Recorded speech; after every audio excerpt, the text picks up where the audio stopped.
He holds all things, all things, all things together. He holds. Well, hello, Lakeside. Our prayer continues to be that these updates find you well. We just wanted to share a few brief announcements and then consider a passage of Scripture together. We'd love to hear from you and about any assistance that you might need in this time. One of the gifts of being a body of believers is that while we are all going through this pandemic together, we are still going through it in unique ways. And where one person in the body might have a need, another person within our church family might be able to come alongside you and help you at this time. We've heard from some who've said that they would be available to grocery shop for others. Some have reached out to us and shared that they can help with home or lawn maintenance if that's needed. And we've also had people contact us and curious if there are those who need financial support at this time. And so we've created a form for you to be able to fill out attached to our newsletter. And also, if your preference is just to call us, we invite you to do that as well. But if you need any assistance during this time, we ask you to reach out to us and let us know how others in the church would be able to serve you. We'd also like to remind you that we are doing Bible studies through Zoom, and all of our different studies, the women on Monday nights and the men on Wednesday mornings and the youth on Wednesday evening, and then an open study on Thursday. All of those studies together for the month of April will be going through the Psalms of Ascent, which are Psalms 120 to 134. And we'll be considering 3 Psalms a week. And this is the first week of that. Some of our studies have already considered those together. And so we invite you to join any of these times that would work for you. And if none of these times work for you, we've also attached a worksheet that you can go through on your own, considering the same notes and the questions that these studies are doing together. But we trust that in this time for all of us, where we do desire to be physically together in worship, but we're not able to be, that these songs speak well to that reality for the children of Israel as they were journeying towards Jerusalem, looking forward to being together again with all the tribes gathered in worship, but needed encouragement along the way.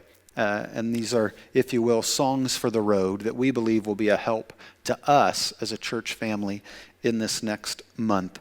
And we'd also just like to remind you that if you haven't yet signed up for Right Now Media, this is a great resource that you can take advantage of at any point in time, and signing up has become easier than ever. You can text Right Now LCC OH to 41411, and then it'll prompt you to follow a series of steps in order to sign up and find resources that we trust will be helpful to you in this time. This coming Sunday is Palm Sunday. And if ever there's a time in the year where we anticipate being able to worship together, it's certainly around Holy Week. And starting with Palm Sunday and culminating in Resurrection Sunday. And as I think back on the life of Jesus, one of the moments, the last moments that we have recorded in his life before he entered Jerusalem on the beginning of that last week of his earthly ministry, was an encounter that he had with Mary and Martha in the town of Bethany when they had lost their brother Lazarus. This is recorded for us in John chapter 11, and it's an insightful passage because it allows us a window into how Jesus would respond to people that he loved when they were going through a hardship, and specifically the loss of a loved one, and the grief that they experienced at that time. And we get to see how Jesus ministered to them and get a window into how he would desire to comfort us in this time of uncertainty and increasingly what we anticipate will be a time of loss of people in our nation and in our world. First, it's Martha that comes to him in John chapter 11, verse 21, and Martha says to Jesus, "Lord, if you had been here, my brother would not have died. But even now I know that whatever you ask from God, God will give you." And so here Martha expresses her faith in Jesus, that had he just made it sooner, that certainly he had the power to prevent what happened to Lazarus. And Jesus assures her to say that Lazarus will rise again and that he is the resurrection and the life, that he can be trusted in. But Martha's statement to him expressed her faith. She didn't deny anything about Jesus. It's because of what she believed about Jesus that she could say, "Jesus, I just believe that had you already been here, we wouldn't be going through this." Then later, Mary comes out, and it says further down, beginning in verse 31, that Mary rose quickly and went out, and when she came to where Jesus was and saw him, she fell at his feet, saying to him, "Lord, if you had been here, my brother would not have died." And when Jesus saw her weeping, and the Jews who'd also come with her also weeping, he was deeply moved in his spirit and greatly troubled. And he said, "Where have you laid him?" And they said to him, "Lord, come and see." And Jesus wept. And so those standing by said, "See how he loved him." So when Mary came, she said something very similar to Martha and said, "Jesus, I know that if you would have been here, this wouldn't have happened." But she said it in a way that Jesus could feel the emotion and the grief that she was going through. And it was a grief then shared by others in that community. And here Christ's response was different, where he had assured Martha that he is in fact the resurrection and the life. He can bring dead people back to life. He can prevent bad things from happening. And all of that is good news and true. And so when he chooses not to, we recognize that in part what he is willing to do in the mystery of what we don't understand is to enter into our experience of suffering and grief and to weep alongside us.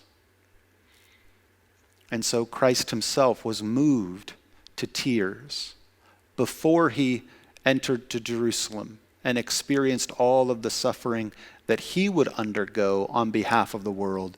He could enter into the grief and the suffering of his friends who'd lost a loved one. And even though they still believed it was true about him that he was powerful and strong to save, that it was also appropriate and right to grieve and lament the loss that had taken place.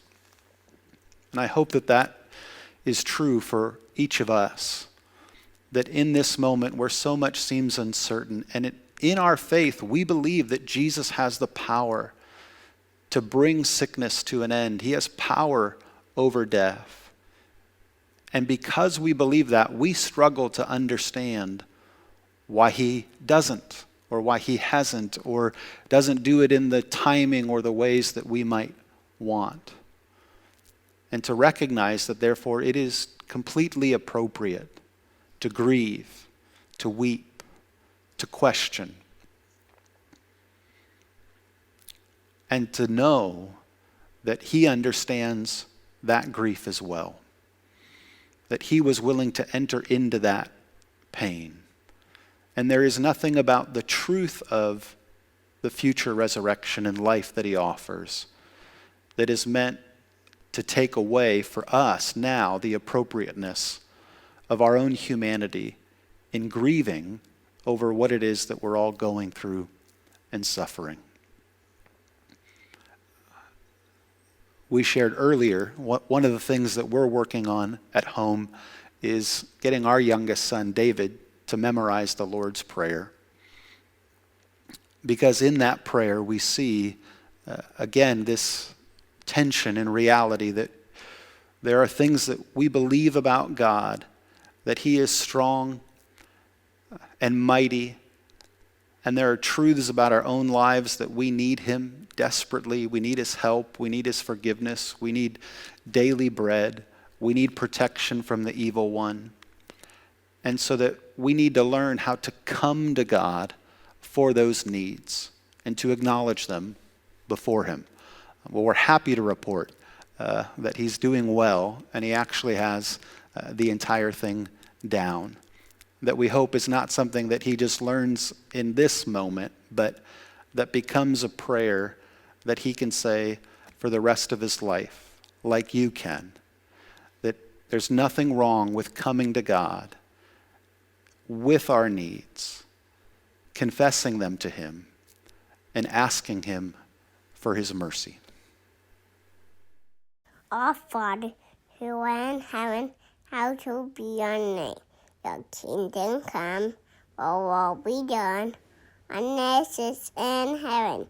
Give us today our daily bread, and forgive us our trespasses, and against us trespassing against us.